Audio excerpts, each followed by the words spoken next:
What is going on, everybody? Welcome to the reveal of the number 2 and technically number 1 team in my 2020 NFL Power Rankings with a deep dive into the Baltimore Ravens. Before we hop in, a quick reminder, please do hit that like button down below. You guys have been coming in clutch with that. Really helps support my channel, so I appreciate you for that.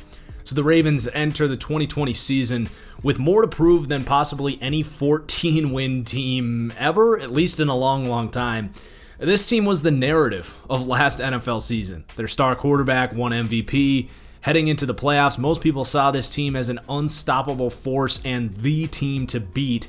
Yet, for the second year in a row, the Ravens suffered an embarrassing first-round exit at home to a wildcard team as they simply couldn't get their exotic read option offense working against a playoff defense. And as we head into 2020, this team is absolutely loaded. They did a great job getting better this offseason. We'll have plenty to talk about from the roster perspective. They rank second in the league for good reason. But what is scary about this team that does have a ton of talent and an excellent culture, they also have a chip on their shoulder, and they hope the combination of all these things can be enough for them to not just get over the hump to get their first playoff win in the Lamar Jackson era, but to go all the way and win a championship, as are the expectations here. So this video will be all about that. We're going to break down the coach and culture. We'll rank the roster position by position, how they stack up against the rest of the league. While we do that, you'll be looking at my own custom Madden roster. So while it is a video game, I realize that it's a really nice copyright-free graphic that I get to use to show you how I perceive each player, so just keep that in mind as we go. Then we'll look at this team's schedule, talk about my win total expectations for this team, their Vegas over-under, and that'll do it. But before we get into the roster preview, I want to discuss the outstanding job that John Harbaugh, the head coach, has done with this team. They're going to rank second in the league in overall coaching and culture, third in offense, and second on defense. Harbaugh isn't like most coaches, however. He isn't an offensive guru. He isn't a defensive guru. In fact, he's a special teams coordinator at the core. And on his own, honestly, he likely isn't one of the 5 or even 10 best coaches in the league. But his leadership, high-class organizational philosophy, the ability to hire the right staff members, and the ability, most importantly, to synchronize his entire team to cater to the skill sets of his best players and design a cohesive game plan for the team as a whole on both sides of the ball, it's second to maybe only that guy in New England right now. So I really want to applaud Harbaugh for the job he's done. So on offense, you have Greg Roman as the offensive coordinator. Roman was the coordinator for the Colin Kaepernick-led San Francisco 49ers, a very similar read option heavy offense back in the early 2010s. And he's brought a very similar yet reimagined version of his read option, play action heavy offense that changes the numbers in the run game and making it hard on the defense by making the quarterback a running threat and using a lot of misdirection in the passing game as well. So it's a really creative scheme. And when this offense is clicking, it is borderline unstoppable, especially with a dual threat quarterback under center such as Lamar Jackson. However, I do need to say that there is a major flaw to this team and this offensive style under Greg Roman that I do believe is the primary reason this team has struggled rather heavily come playoff time. The one problem with this offense is it is heavily reliant on game flow. It requires a slow-paced game, a game in which the defense keeps the score close. It requires a game script that allows Baltimore to control the game through the run game. And while maybe 3 out of 4 weeks, this offense is going to feel absolutely unstoppable, and it is going to be amazing to watch.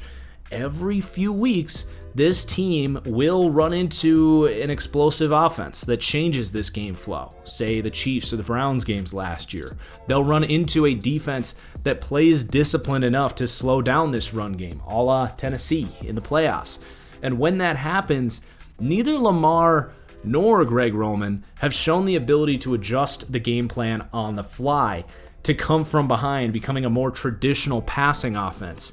And while this may sound nitpicky, look at what it takes to win a Super Bowl right now. And that is the goal here, not to just beat up on teams in the regular season only to get figured out in the playoffs, right? And more often than not, it takes a Patrick Mahomes taking over the game to come back from a 3-score deficit. It takes Tom Brady doing the same thing. We've seen similar games from guys like Deshaun Watson, Carson Wentz, Aaron Rodgers, Russell Wilson. When plan A fails, all of these quarterbacks and coaches adjust and rally to a counterpunch. So while Ravens fans hate to hear this, and I'm not trying to just shred this offense because I think when it's on, it is an absolute thing of beauty. Hell, I rank them 3rd in the league on offense. I just don't think you can have a deep dive into this team without first acknowledging the biggest flaw for this Ravens team. And to me, that is the inability to come from behind and have a counterpunch within this offense. Of course, until proven otherwise, which I do believe becoming less one-dimensional as an offense is going to be a major focal point of this great staff over the offseason. So I'm not even saying that it's necessarily going to repeat, but it is a flaw heading into 2020 that this team has to prove otherwise if they're going to win a Super Bowl. But all in all, this offense, more often than not, will look unstoppable on a given week. And this staff does an excellent job putting guys like Lamar, the O-line, Mark Andrews, and all these guys who broke out last year into a position to develop and succeed. And then as for the defense, there isn't much to say. This has been a top defensive culture for years, and I can't say enough about how well Harbaugh, Wink Martindale, the defensive coordinator, and the staff overcame a ton of losses from 2018 to 2019 and still rolled out one of the best defenses in the league last year with this attacking 3-4 scheme. And even with the surprising release of Earl Thomas, I believe we're looking at a much deeper and talented defense for 2020 that's only going to help dictate game flow, as we discussed, for this offense by keeping that score down. And I'm really excited to see what this staff can pull off this year. So I don't want you guys to overreact to the negative aspects of this offensive scheme. Overall, like I said, they rank top 3, both defense and offense coaching culture, and top 3 in both overall offense and defense. But I really do think it's important to acknowledge the downside to the Ravens' play style as well, and that if they want to live up to these hefty expectations here, and they want to win a Super Bowl, I do strongly believe that they need to evolve as an offense and prove that they can develop a counterpunch. Because to expect 3 or 4 playoff games in a row to fit their desired game flow is incredibly unlikely. But I'll just end this digression that I do believe I'm showing a belief in their ability to do this by showing the respect I have for Harbaugh and this staff with this ranking. So, let's continue into the roster and talk about some of the guys who have a good chance of stepping up to help this team reach their Super Bowl championship expectations here in Baltimore. Of course, starting with the quarterback, with Lamar Jackson ranking tied for 5th in the league. Now, there's going to be people who say that's too low, and that's fine, but I want everyone to say it with me. The MVP is a narrative award, and winning MVP doesn't default you to being the best player in the league and certainly not the best quarterback in the league.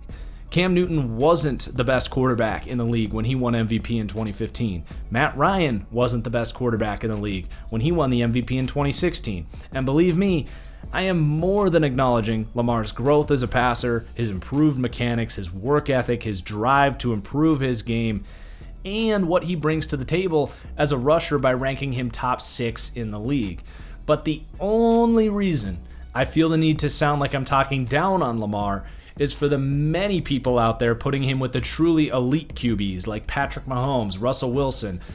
And if you value his rushing ability, which is extremely valuable, especially inside this scheme and the way this team uses it, I can't say I blame you if you value that rushing ability more than the gap between Lamar and other top passing quarterbacks' passing ability to then rank Lamar as QB 3 or 4, if that makes sense.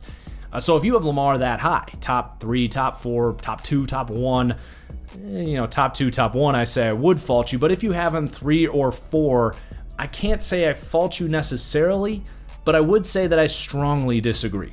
I think as a passer, Lamar Jackson, who was 26th in the league in passing attempts, 22nd in yards, and most importantly to me has shown in back-to-back seasons now the inability to become a more traditional passer from the pocket when his read option game script is thrown off track. To me, Lamar is somewhere in the 9 to 16, 17 range as a passer. Now, obviously, his game is extremely unique and difficult to rank with that rushing ability.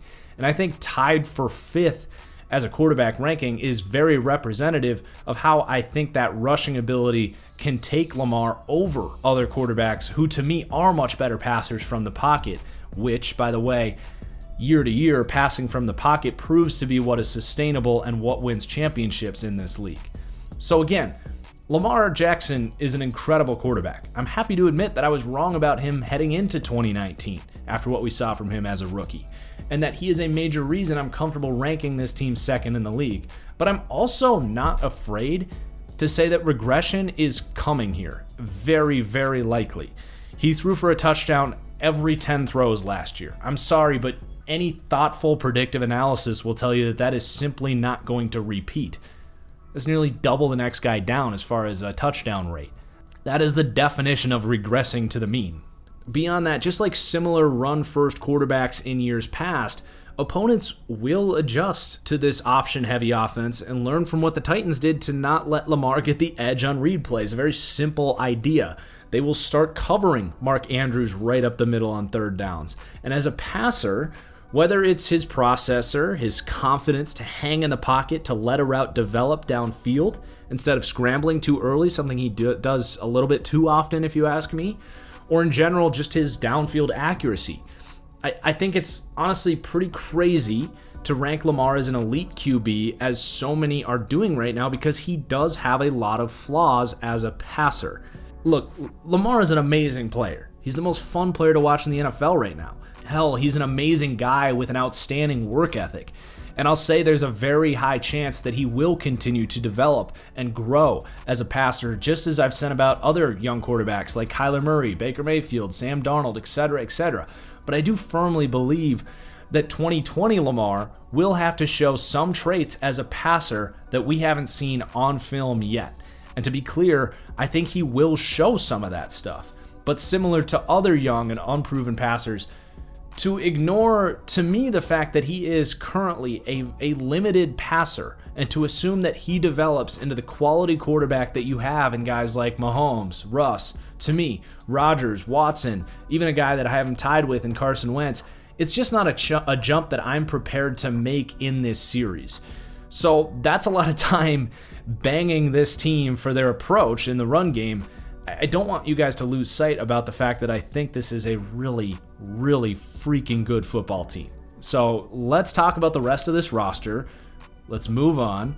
Let's hear about how some of these other guys will continue to be deployed in a way that can maximize Lamar's strengths as a quarterback and give this team some room to limit Lamar's weaknesses and elevate the rest of the team to a championship level. I will quickly mention the backups here with Robert Griffin and Trace McSorley. If Lamar misses a game here or there, I do believe that these guys allow them to stay within this read option scheme to give them a chance to win, but their shortcomings as a passer are much more exaggerated than any flaws Lamar has as a passer and would really not allow this team to become a championship caliber team if something serious happened to Lamar. But again, ranking them tied for 5th in the league at quarterback, obviously a ranking that will help this team win a lot of football games this year. So let's move on to the running back group that comes in 14th. It's pretty simple to me. You have the great combination of Mark Ingram and J.K. Dobbins, who to me I think will both be top 20 running backs, but not elite per se. But they're very similar, full steam ahead, fight for tough yards. Neither are phenomenal in the receiving game. They'll get the job done, I do believe, but neither are overly shifty in space, fluid catching the ball out of the backfield, but not necessarily a weakness either. I think you're going to have a healthy split between these two. Call it a 60-40 split in favor of Mark Ingram. I think what this will help you do to give you an upgrade from what you had last year is you're going to have one of these two guys fresh. And while I like Gus Edwards, I think J.K. Dobbins just brings a more explosive version of that relief pitcher that this team had in Gus Edwards, who is still going to be here as a backup to these two. So you're securing a really explosive power back, and it's a nice combination with this read option scheme because when you've changed the numbers and you have to account for Lamar, not just with one guy, often with two guys in contain, you're going to open space for these power backs in between the tackles to hit holes hard and consistently get 4 or 5 yards on the ground. You are going to force opponents to do something that most teams aren't built to do right now, and that is to lean on interior, beefy defensive linemen to get stops, because these linebackers simply cannot commit all of their time to stopping these running backs. So you need guys to plug lanes on the inside, and that's when you can talk about stopping this run game, is if you have an interior group that is tough to get through, and then you have outside backers that can contain Lamar. But there's going to be a lot of teams in the NFL that simply can't do that. And then the last thing I will mention is that J.K. Dobbins, I do believe, brings a little bit more of a home run threat here, whereas Mark Ingram is going to more consistently fight for tough yardage. A little bit of a stylistic difference, but I actually really liked the J.K. Dobbins pick, because Mark Ingram is a guy that actually has been banged up occasionally from time to time throughout his career. He's getting up there in age, so you get that insurance, but more importantly, you get more of a home run threat up the middle, which is really scary. So really not a whole lot bad to say about this running back group. If this was a more traditional passing game, I would say you're going to want to lean on a guy like Justice Hill to really step up as a receiving back, and maybe that can still happen if this team wants to become a little more pass heavy. But strictly speaking, as running backs, this group is really nice. Then let's talk about the receiving grade, which includes the tight end group here, which ranks 15th in the league. And a lot of people really bang on this team for a lack of receivers, most notably looking at that Titans loss where the receivers did, frankly, let Lamar Jackson down a lot of the times. But the one thing I like to remind people is that this team doesn't really care what their outside receivers look like, as long as they have that speedy Marquise Brown threat to keep the top off of the defense, or keep the top on the defense rather. And they do have that. When you have that out there, paired with the fact that Lamar is good enough as a deep ball thrower, you can't crowd the box with 7-8 players. But just watching the Ravens play last year, honestly, this team, other than that deep threat Marquise Brown, they care more about the other receivers here being good run blockers than being contributors in the receiving game, because when this team does pass the ball, more often than not, they are operating through play action and throwing the ball over the middle of the field through these tight ends. And that's where Mark Andrews comes into play. So you have this heavy personnel, read option, play action heavy scheme where really it's the perfect fit here. And while it's not a traditional looking offense, and a lot of other quarterbacks would really struggle with this unit because it's not a group with these receivers, especially that you can drop back 30, 35 times a game, hope these guys get open and run more traditional passing concepts to move the ball. That's not really what this team is interested in doing. So it's a nice combination here, and I do think you have a lot of talent, and these guys did step up last year. So I honestly, the number one passing target in this passing game is Mark Andrews, who emerged as a top tight end last year. Not quite to Kittle's explosiveness or Kelsey's consistency as a route runner, but certainly in that conversation for the third best tight end in the league, because he does block, he is explosive to get open both vertically and horizontally on crossing routes, especially off of play action. He's got great hands, good run after catch. He is outstanding here and certainly helps this receiving grade, and is a major reason this offense is able to run the type of scheme that they want to run. And then you have Marquise Brown, who we mentioned, compared him to Deshaun Jackson coming out, and I think he is already established as that type of player. He's a good route runner, not an elite route runner, has good, not elite release off the line of scrimmage. He has okay / slightly above average to win contested catches. So potentially maybe never an elite receiver with, plus traits in every department, but man, is that speed valuable, especially in a misdirection offense like this, where you're worried about so many other things. When you have a 4.3 speed receiver that can shake someone one-on-one and just simply run away from them, it goes further on a team like this than it would for a more traditional passing game, I believe. Now, the depth behind those two is certainly a concern. The next guy I want to talk about is Devin DUVERNAY, which to me was a total steal in the third round for this team. I had an early second-round grade on Devin DUVERNAY. He offers speed and explosiveness and run after catch ability out of the slot, and toughness, and he will block for this team as well, which is huge. He can come into the backfield and play some running back. I don't know how much we'll see early on because he is a rookie in a weird COVID season, but I think the creative juices between Greg Roman and Duvernay and Lamar Jackson, we could see some really creative stuff.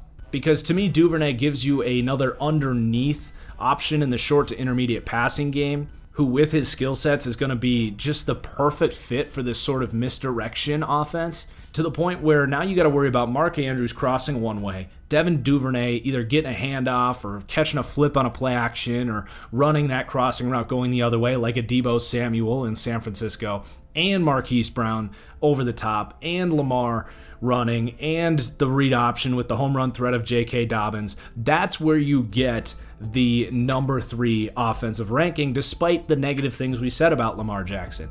Now, those are scheme-dependent things. If you find a really smart defense coordinator or a really well-rounded defense that can take those things away, where's the counterpunch? But I don't want to keep droning on about that. While this receiving ranking is average at 15th, offensively as a whole, this is the biggest headache of a team to guard in the league, in my opinion. But then after Devin Duvernay, I think you get another drop-off. You do still have Willie Snead here, who's just a low-level slot receiver. He will block. He can kind of get open out of the slot. His hands are inconsistent. I think getting Duvernay to take Snead's job in the slot would be an ideal scenario here for the Ravens. Then you have on the outside Miles Boykin, who could take a step up as a receiver, but I don't think there's room for Boykin in this offense. It's such a run-heavy team. I think the offense in the passing game is really going to flow through the tight end, Marquise Brown, and whoever that slot receiver is.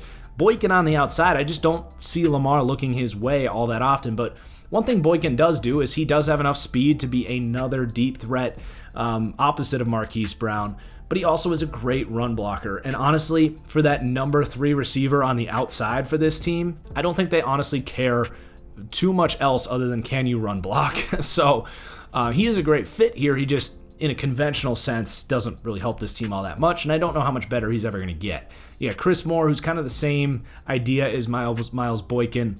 Jaleel Scott, another kind of interesting piece that was injured last year, 4th-round pick in 2018. To me, not a good enough athlete to get on the field, but is a big body guy that could be an interesting blocking mismatch type of guy. Maybe even someone that plays some tight end here with the departure of Hayden Hurst, who this team traded away to Atlanta for a 2nd-round pick. You've got James Prochet, was an excellent pick in the 6th round of a really deep receiving class. Going to be tough for him to see the field, but I could see 3rd and longs when you need another good route runner out there, as opposed to maybe even maybe a Miles Boykin or a Chris Moore. I think Prochet, a guy that can get open, move the sticks a little better in a traditional sense as a receiver, but to me, probably just a backup to Devin Duvernay and Willie Snead in the slot. And then your tight end depth is actually strangely concerning to me. So you have your guys like Nick Boyle and Patrick Ricard, who are superb blockers and a massive asset to this team in the run game, but don't offer a whole lot in the receiving game. If something happens to Mark Andrews, I am worried. I didn't love the Hayden Hurst trade, to be honest. He's an explosive player, and as a 3rd tight end, I thought Hayden Hurst was a great asset to this team, and they didn't really replace that this offseason. So you have Charles Scarf. Jarrell Adams is a interesting athletic pickup that hasn't stuck anywhere in this league. You do have an undrafted pickup I liked in Jacob Breland, who's an interesting athlete. We'll see if he can get healthy.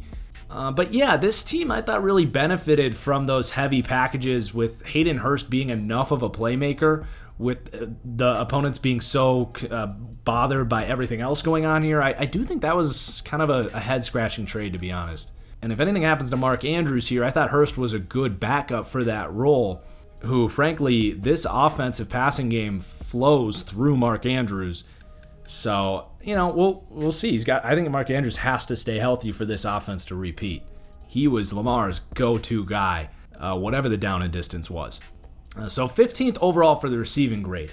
I think they're perfect for the type of offense this team wants to run, but if this team does have to go to its more traditional game scripts, as I've been talking, this group certainly isn't going to help Lamar prove people like me wrong in saying that he can, consistently come out and throw 30, 35 times a game. I think it's fair to recognize both sides of the coin here and say that, like in that Titans game, these receivers aren't helping that aspect of the weakness for this team either, as far as the coming from behind. So next, let's talk about the offensive line that ranks third in the league. Now, this team has some question marks on the inside.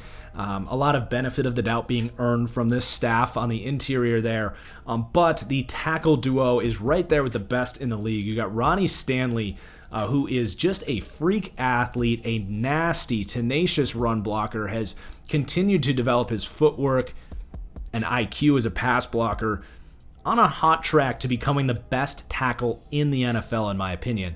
Then you have Orlando Brown, opposite of him, who, if you remember, heading into 2019, was certainly a good player coming off of a good rookie year, but had some question marks as far as his pass blocking technique, being a little bit of a more plodding offensive tackle. Could he handle speed as a pass blocker, or are guys just going to run around him?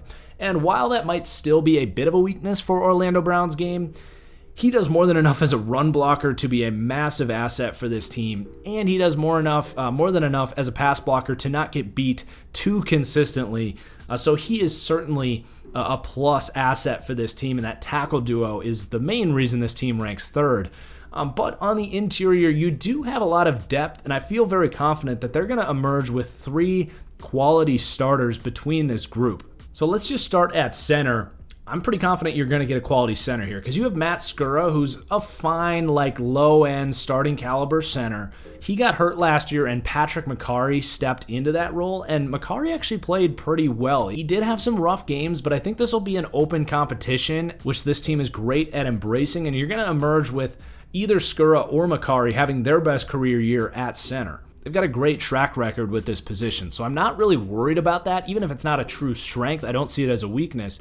And then you're going to have whoever loses that competition competing with a really deep group of guys with the guard spots. So I do like the signing of DJ Fluker at right guard. That is where you're losing Marshall Yanda. It's going to be your biggest question mark. So to get a proven veteran there who is this big mauler type with a ton of experience in this league, who again is going to be right there with the center position as a guy that's, not a strength for this offensive line, but certainly not a weakness. That's a big deal because then you have maybe a 5-way competition for that left guard spot between Bradley Bozeman, who played a ton of left guard last year, whoever loses that center job between Skura and McCarry, a 3rd and a 4th round pick in Tyree Phillips and Ben Bredesen, a 4th round pick in Ben Powers last year. Between all of these players who I think each individually have some talent, to say that one of them will not emerge from camp with the Baltimore Ravens, who have a great eye for this position, as at least a starting caliber left guard, that's a reach. I feel very confident that one of them will emerge. It's very difficult to predict who it will be, but you got a lot of talent deep within this line, and then you have depth to fill in for those guys as well with any injuries you have. So overall, a really good offensive line. I don't think you got a true weak link there. And for the most part, these guys are maulers in the run game as well, which you love with this run-heavy team. So they certainly have a play style that they're going to cater to yet again next year, and that's a big enough strength to lead to the 3rd-ranked offense in the league. Let's flip over to the defense now, which is also going to rank 3rd in the league. And I was really sleeping on what this defense accomplished last year. I always acknowledged the good culture and ability to have a plug-and-play type of defense and overall culture for this team, but I definitely didn't see them playing at the level that they played last year with all of the losses they had, from CJ Mosley to Suggs. Freaking Zadarius Smith, who led the NFL in pressures last year for the Green Bay Packers, was a departure here. Tony Jefferson, they had a complete overhaul of the defense last year, and despite Earl Thomas now getting kind of kicked off the team, they still have, to me, a lot more continuity and a lot more talent to work with this year than they did last year, and they were one of the best defenses last year. So I still think this is going to be a remarkable defense this year that helps keep the score down and helps them maximize on that run approach that we just ran through the offense. They kind of need to be able to lean on that run game because that's the strengths of almost every position group.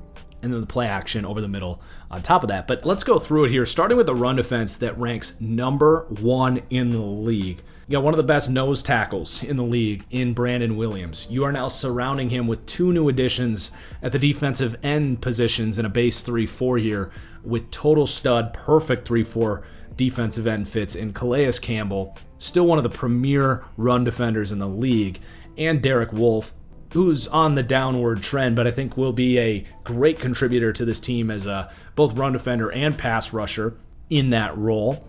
And then you got depth. They have a steal in the third round in Justin Madubuike, who is an excellent athlete. Might not make as big of an impact in year one, but will develop behind these guys and be a plug-and-play potential superstar down the road with his athletic ability and this team's track record of developing interior linemen. They take Broderick Washington in the 5th round, who's more of a plug-and-play nose tackle right away.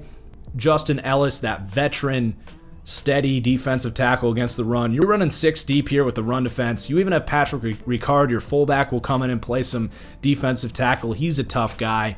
You got these big-bodied edge defenders, Pernell McPhee, Matthew Judon, Jalen Ferguson, all great run defenders.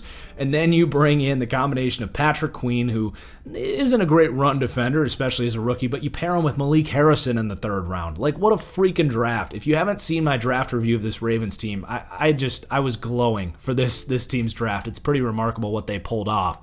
This linebacking duo, we'll get to it in a second, but this to me has like elite combination potential as far as these two guys' skill sets with your thumper and Malik Harrison and your speedy cover guy and Patrick Queen.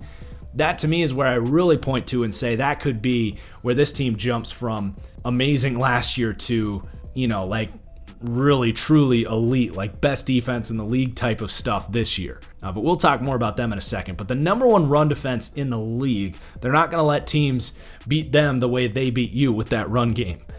They're going to force you to pass the ball. And spoiler alert, they got a pretty good secondary to defend that as well. Now the pass rush here is just okay. It will be better than it was last year. Calais Campbell is still a really good pass rusher from the interior. Honestly, to me, probably your best guy. Then you have Matthew Judon, who is a really high-end number 2, in my opinion. They franchise tagged him for a reason. Not a guy you necessarily want to commit to long-term, but to be able to retain him amidst this group for an all-in season like this is a big deal. And now he doesn't have to be the guy that you really lean on because you got Campbell on the inside. You have now Derek Wolfe as a 3rd interior rusher. You bring back Pernell McPhee here, who can cause some problems as a power rusher on the edge. Another year of development for Jalen Ferguson, who was a great fit here. A very similar player to Zadarius Smith as that really lengthy, weird pass rusher in a lot of ways with some power. You got Tyus Bowser, who's more of that hybrid speedy guy that can drop into coverage, do some interesting things in blitz packages here, which, by the way, this team blitzes a ton to supplement their lack of a true number 1 pass rusher. And then if Justin Madubuike can step in as a rookie, I think he has the upside to surpass Derek Wolfe as a more explosive impact as a rusher. Not going to project that to happen, especially early in the season, but there's potential for that. And you even have Jihad Ward as a rotational power rusher. Patrick Ricard isn't a terrible disruptive power rusher. So you do have some rotational depth, and this team does a great job of blitzing to manufacture pressure, and they can really lean on this really good secondary to not get beat too quickly as they blitz and get in there quickly as a pass rush. So they rank 15th for pass rush. I think it's going to be better than it was last year. I don't think it's going to be an elite group. But certainly an upgrade. Another reason why this defense can be even better next year than they were last year. Then we kind of hinted at these linebackers. There's not really much else to say. I guess I'll add that I didn't love Patrick Queen without a bigger bodied linebacker next to him, and I didn't love Malik Harrison without a quicker, undersized, speedy coverage linebacker next to him. And you put them together in the same draft class. Both of these guys fell to where they were drafted, in my opinion. And these are going to be plug-and-play studs at the linebacker position. I know this team is going to deploy these guys in the right way. They're not going to put Patrick Queen in a position where he's exposed as a run defender, and they're not going to put Malik Harrison in a position where he's exposed as a coverage player either. Harrison is a great blitzer on a team that blitzes a ton. Patrick Queen brings some of that speed and ability to get around guys as a blitzer as well.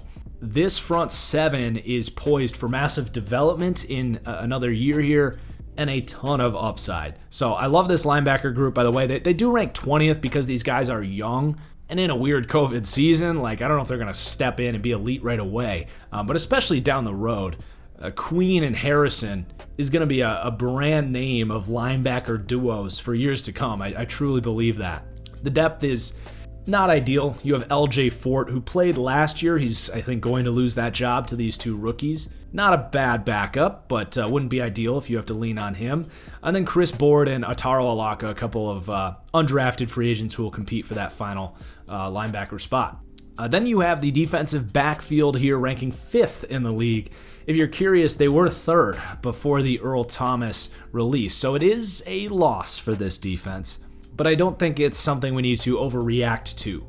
This team has a ton of depth in the secondary, and frankly, Earl Thomas wasn't old Earl Thomas last year anyway. He was still a very good free safety, but I don't think it's like an irreplaceable loss, and I think that's why they felt comfortable releasing him. But let's start with the corners. So you have a great duo in Marlon Humphrey and Marcus Peters. To me, both of these guys are the perfect fit for this team because they blitz a ton. They're both excellent playmakers on the ball, forcing the ball out by punching the ball out in the run game or whatever it is, disrupting screens, quick game. Neither of these guys are elite athletes, and that can get exposed from time to time, depending on how long they have to cover guys for. But these two are the primary reason this is a top 5 secondary in this league. Then in the slot, you got a great combination of Tavon Young. Young is an addition for this defense. He missed last season due to injury, but he is one of these up-and-coming slot corners in the league. Was really a tough loss for this team in the slot. And he's more of your traditional, undersized, quick slot corner who can stick with these quicker slot receivers. But then if you happen to go against a team like, I don't know, the Vikings or the Saints, I don't think either of those teams are on the schedule, but for example, those teams that have bigger slot receivers, you can bring in Jimmy Smith to play slot corner, and you really can match up whatever your opponent is putting in the slot. So I like that combination a lot. And then you get to the safety room. Chuck Clark was on a fast-track breakout last year. I think he's on the up and up and is going to continue emerging as a really quality, strong safety. To me, doesn't quite have the range and athleticism to step into that free safety position with Earl Thomas departing. This is an interesting conversation that I'm sure a lot of you guys are waiting to hear what I think about this group. So yeah, I think there's a chance they experiment with Chuck Clark at free safety because most of the guys on this roster are strong safety types. Deshaun Elliott, Anthony Levine, Geno Stone. These guys aren't burners, and while I don't think Chuck Clark has great range at free safety, I think he's got more range than those 3 guys we just named. It does sound, though, right now that Deshaun Elliott is their answer at free safety. Certainly a concern for me. I will give this team the benefit of the doubt. I just don't see him as a guy with the range and coverage instincts to protect the deep middle of the field here, especially for a team that blitzes a lot and does put a lot of emphasis on that free safety spot to make plays, but also don't give up big plays. And I don't know if Elliott's going to be able to get there in time to make those plays or prevent those big plays. Chuck Clark could maybe do that. But I think what we'll see here is this team over the next couple weeks before the season starts going to try Deshaun Elliott. I think they'll give Geno Stone, who did play free safety at Iowa, but was another guy here where I said he needs to convert to strong safety. Very similar to Chuck Clark, who was a late round draft pick, played in that Iowa scheme that's very zone heavy. To me, a guy that I think could totally be a stud strong safety, like a Tony Jefferson, like a Chuck Clark. But as a free safety, I know he played that at Iowa, and he at least has that experience to do so, just as Deshaun Elliott did at Texas. But there is, to me, a speed threshold to play well at that free safety spot. And I just don't know if they have that guy to get high-level free safety play. So it does drag you down a little bit. You're giving this team the benefit of the doubt to know what they have in these guys and make sure they're put in a position to not fail. But that was a loss, losing Earl Thomas. You'd be crazy to say anything else. But they're still the 5th-ranked secondary in the league. Anyone else as far as depth here that we need to mention? It's really, to me, just Anthony Averett at cornerback, a 4th-round pick out of Alabama, a good athlete. Something that I would be really interested to see, however, is if they don't like Elliott, do they think about a Tavon Young, converting him to free safety? There's other players in the league like Jimmy Ward, LaMarcus Joyner, very similar players to Tavon Young at, that 5'9", but has the speed and range and instincts to play that center fielding spot. I think they could get away with that, and that would maybe actually be this team's best secondary. With Tavon Young at free safety, you can put Jimmy Smith in the slot. If you need a quicker guy, you can go with Anthony Averett, or maybe you play Tavon Young in slot that week. It's a little unfortunate that Iman Marshall is on IR because he is a guy with a lot of athleticism that I think could step into that free safety spot, but he's going to be out for the year, so that is unfortunate paired with the Earl Thomas thing. So they got a little bit to figure out here as far as that free safety is concerned, kind of thinking on the fly here a couple weeks before the season starts. But ultimately, I don't think it's going to be a massive loss for this team by any stretch of the imagination, and they're still going to have a top secondary in this league, which paired with the rest of this team has a ton of upside. They rank third for defense. If they can figure out that free safety spot, which, by the way, they did rank second on defense before the Earl Thomas injury, so that did drop them down to third. But if they can figure out that free safety spot, if they can get these linebackers to play as rookies at an elite level, and then maybe you get a Jalen Ferguson or a Justin Madubuike to take a step up as a young pass rusher and be an impactful force there, it doesn't take a whole lot to picture this being the best defense in the NFL next year, which is really scary to think about. So we're going to wrap up now with the schedule. I've got them going 13-3. Now their over-under is a whopping 11.5, and a big part of that is not just the expectations here, but this is a pretty friendly schedule, to be honest. I've got them starting 7-1. You get Kansas City at home, which is by far your hardest game on the schedule. I do have them losing at Philadelphia. I think they have the D-line to contain this run game, and the Ravens don't have the receivers to exploit the Eagles' biggest weakness in the secondary. But starting 7-1 on the season, I've got them losing basically the only other two games at New England and at Pittsburgh, on the road against some crafty, smart defenses with a lot of talent in Pittsburgh and New England. I don't think this is a 16-0 football team, so you got to pick some losses here. But I do expect the Ravens to be favored almost every week. The fact that you get the Chiefs at home is big. Granted, there's not much of a home field advantage this year, but you don't have to deal with going to a loud Arrowhead Stadium either way. So 13-3 for the Ravens, a win range of 10-15. I think there's every good reason in the world to expect this team to repeat as one of the NFL's best. I'm not going to keep droning on about their flaw as far as the inability to come from behind, but to me that is a big thing that they have to prove this year, and is the reason this is not the number one team in my power rankings. But that is going to do it. I hope you guys enjoyed. I'm excited to hear your comments on this one. Do you agree with the Ravens 2, Chiefs 1? Let me know in the comments down below. Please do hit that like button as well. We will be back tomorrow to wrap up this series with the Kansas City Chiefs at number 1. And then in a couple weeks, we will do my official preseason predictions, starting to talk about playoffs and who's going to win the Super Bowl this year. But until then, guys, cheers, and we'll see you later. Peace out.